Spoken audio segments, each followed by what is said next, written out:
Hello, hello. Aujourd'hui, on va parler du concept de est-ce qu'il vaut mieux faire des réunions et des réunions parfois longues ou bien collaborer au fil de l'eau via des outils collaboratifs, donc qui peuvent être des plateformes de chat, des plateformes collaboratives spécifiques ou pas à l'architecture, ou bien des mails en fait à l'ancienne, mais pourquoi pas ça a aussi cette notion de travailler au fil de l'eau.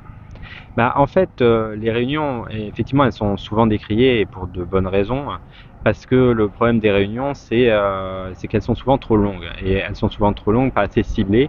Tout le monde est invité et pas forcément les personnes qui ont un impact réel sur les décisions, qui sont directement concernées. Du coup, ce qui se passe, c'est qu'on s'ennuie pendant 1 heure et demie et à un moment, on nous réveille, t'en penses quoi, ça, de ça, c'est ta partie. Et là, on se réveille et on donne une réponse, mais voilà, l'intérêt n'est pas forcément gardé. Et après, il y a un autre inconvénient dans ces longues réunions, c'est que en fait, souvent les réponses sont différées, c'est-à-dire que les intervenants de l'équipe projet ne répondent pas tout de suite ou prennent leur temps parce qu'ils savent qu'il y a une réunion. Et souvent, c'est le cas, notamment avec les entreprises de construction qui veulent pas s'engager sur des choses qui ne sont pas dans le compte rendu, par exemple, des choses comme ça. Et du coup, ça diffère la résolution des problèmes et du coup, ça manque de flexibilité, d'agilité. Et inversement, donc la, la méthode inverse, donc c'est de partager au fil de l'eau et d'avoir des réponses donc au fil de l'eau. Mais déjà, il faut que les personnes donc avec qui on collabore aient l'habitude de faire cela parce que souvent, les personnes qui sont habituées de parler que en réunion, on voit ils répondent pas ou ils répondent de manière imprécise, etc. Et après, on a un challenge, c'est comment structurer finalement ce flux de feedback, ce flux d'input, de manière à qu'il puisse être réutilisé. Donc il y a un format qui est intéressant donc que certaines startups utilisent, qui est un format un peu comme un wiki en fait, c'est-à-dire où on a une page qui est dédiée à chaque problème, chaque sujet va avoir une page internet sur laquelle on peut discuter dessus. Et c'est une page qui peut durer longtemps dans le temps. Ça peut s'étendre sur plusieurs mois. Et donc à chaque fois qu'on a qu'on a ce problème, on revient à cette page et on peut collaborer à une discussion pour arriver finalement à converger vers une solution, une décision. Donc ça, c'est une manière de faire très différente de ce qui se fait en réunion. Et le gros avantage de ce mode de collaboration, donc non, où on n'est pas ensemble dans la même pièce, c'est qu'on est vraiment dans le contexte. C'est-à-dire si moi je participe, je mets un commentaire dans cette discussion sur un sujet, mettons, je sais pas, la coordination avec les réseaux sur le bâtiment, une partie du bâtiment, le hall par exemple. On a un souci de réseau qui est récurrent, qui va durer pendant toute la durée du projet. Et donc il y a deux solutions. Soit à toutes les réunions, on évoque le sujet et c'est un problème récurrent, donc il y a des solutions qui arrivent, etc. Ou soit donc la discussion est ouverte et on a un espace partagé, donc soit sur une application collaborative ou n'importe quel outil qui permettent d'alimenter la discussion. Et donc dans cette dernière solution, le gros avantage, c'est qu'on est vraiment dans le contexte du sujet. Donc, si on a le problème, on va se référer à cette page-là et on va voir les échanges qui ont eu. On va apporter éventuellement notre point de vue donc actualisé, parce que évidemment le sujet il reste pas statique.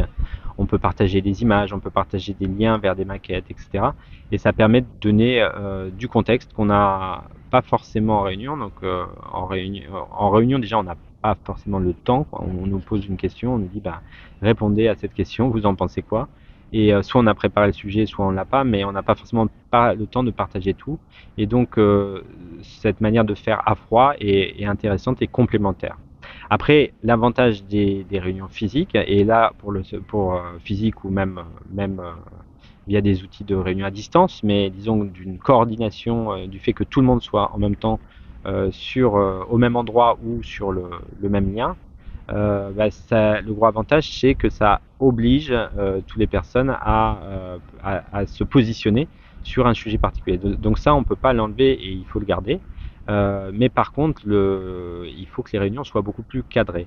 Et en parallèle avec les réunions, c'est-à-dire entre chaque réunion, c'est intéressant d'avoir un outil qui permet donc de collaborer de manière asynchrone, en fait, c'est le terme qui est employé, et qui permet de constituer du coup une base qui pourra être, auquel on pourra se référer plus tard. Et d'ailleurs, c'est un autre sujet des réunions qui pêche souvent, c'est finalement qu'est-ce qui s'est dit aux réunions, comment on retrouve l'ensemble des historiques des choses qui se sont dites en réunion, c'est difficile.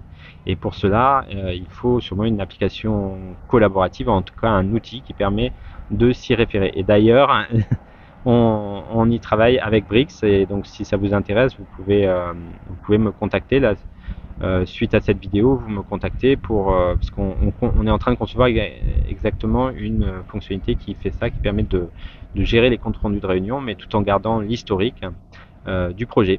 Voilà, voilà. Donc c'était une petite introduction un peu ouverte en fait sur le thème de est-ce que il vaut mieux faire de longues réunions, des courtes réunions, ou bien faire de la discussion asynchrone.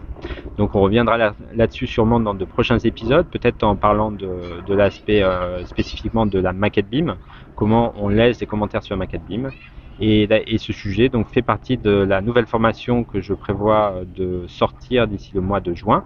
Tenez-vous au courant. Je laisse le lien d'ailleurs dans la description de cette vidéo pour vous préinscrire. En fait, c'est juste pour avoir un mail, les mails en fait qui correspondent à la sortie de la vidéo pour que vous soyez tenu au courant. Après, vous pouvez la prendre, ne pas la prendre, ça c'est à vous de juger. Mais au moins vous serez tenu informé. Voilà, je vous remercie et je vous souhaite une bonne journée et une bonne collaboration agile. À bientôt.